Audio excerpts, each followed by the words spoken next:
And I looked, and behold, a pale horse, and his name that sat upon him was Death, and hell followed with him, and power was given unto them over the fourth part of the earth, to kill with sword, and with hunger, and with the beasts of the earth.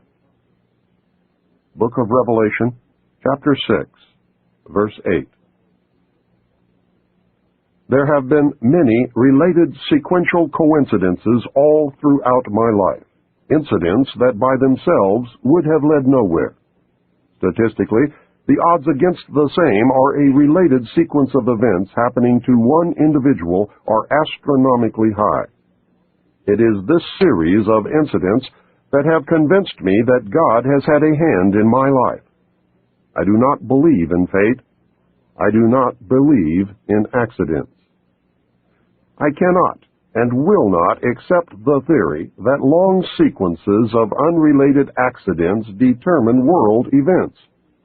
It is inconceivable that those with power and wealth would not band together with a common bond, a common interest, and a long-range plan to decide and direct the future of the world. For those with the resources to do otherwise would be totally irresponsible. I know that I would be the first to organize a conspiracy to control the outcome of the future if I were such a person and a conspiracy did not yet exist.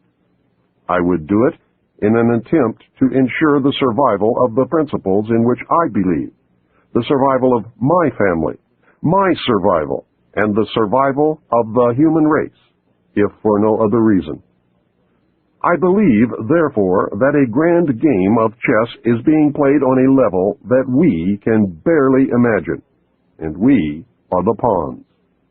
Pawns are valuable only under certain circumstances, and are frequently sacrificed to gain an advantage. Anyone who has studied military strategy is familiar with the concept of sacrifice. Those who have seriously studied history have probably discovered the real reason we go to war on a regularly scheduled basis. My research has shown, at this point, that the future laid out for us may be just about impossible to change. I do not agree with the means by which the powerful few have chosen for us to reach the end. I do not agree that the end is where we should end at all. But unless we can wake the people from their sleep, nothing short of civil war will stop the planned outcome. I base that statement not on defeatism, but on the apathy of the majority of the American people. 25 years ago, I would have believed otherwise, but 25 years ago, I was also sound asleep. We have been taught lies. Reality is not at all what we perceive it to be. We cannot survive any longer by hanging on to the falsehoods of the past. Reality must be discerned at all costs if we are to be a part of the future. Truth must prevail in all instances, no matter who it hurts or helps, if we are to continue to live upon this earth. At this point, what we want may no longer matter. It is what we must do to ensure our survival that counts. The old way is in the certain process of destruction, and a new world order is beating down the door. I fear for the little ones, the innocents, who are already paying for our mistakes. There exists a great army of occupationally orphaned children. They are attending government-controlled daycare centers. There are latchkey kids who are running wild in the streets, and the lopsided, emotionally wounded children of single welfare mothers, born only for the sake of more money in the monthly check. Open your eyes and look at them, for they are the future.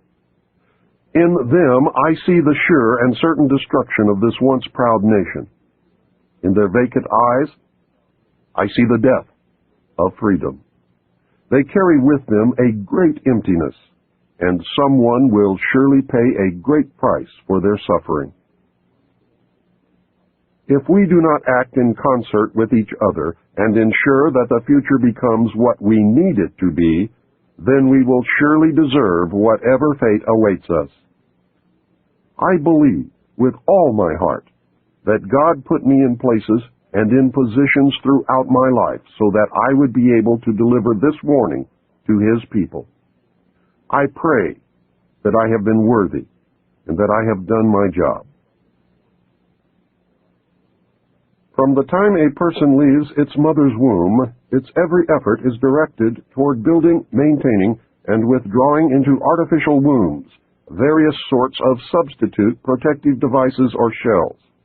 The objective of these artificial wombs is to provide a stable environment for both stable and unstable activity, to provide a shelter for the evolutionary processes of growth and maturity, in effect, survival, to provide security for freedom, and to provide defensive protection for offensive activity. This is equally true of both the general public and the elite. However, there is a definite difference in the way each of these classes go about the solution of problems. The primary reason why the individual citizens of a country create a political structure is a subconscious wish or desire to perpetuate their own dependency relationship of childhood. Simply put, they want a human God to eliminate all risk from their life, pat them on the head, kiss their bruises, put a chicken on every dinner table, clothe their bodies, tuck them into bed at night, and tell them that everything will be all right when they wake up in the morning. This public demand is incredible, so the human God, the politician, meets incredibility with incredibility by promising the world and delivering nothing. So who is the bigger liar, the public or the Godfather? This public behavior is surrender born of fear, laziness, and expediency. It is the basis of the welfare state as a strategic weapon, useful against a disgusting public. Most people want to be able to subdue and or kill other human beings which disturb their daily lives, but they do not want to have to cope with the moral and religious issues which such an overt act on their part might raise.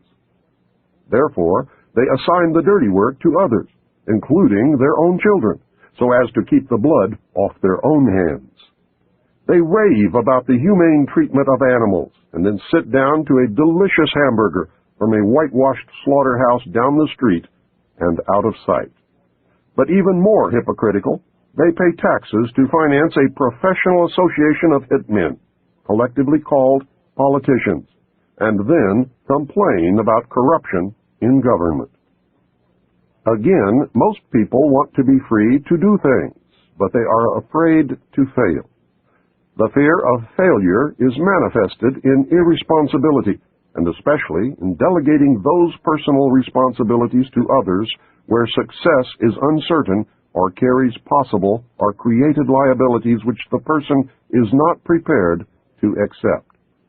They want authority, but they will not accept responsibility or liability, so they hire politicians to face reality for them.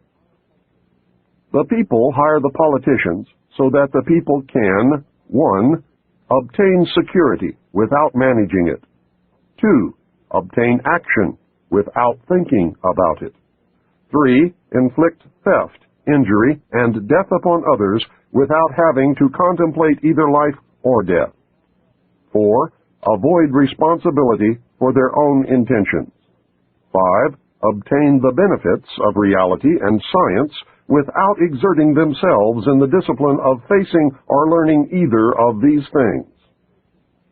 They give the politicians the power to create and manage a war machine to, 1, provide for the survival of the nation womb, 2, prevent encroachment of anything upon the nation womb, 3, destroy the enemy who threatens the nation womb, 4, destroy those citizens of their own country who do not conform for the sake of stability of the nation womb.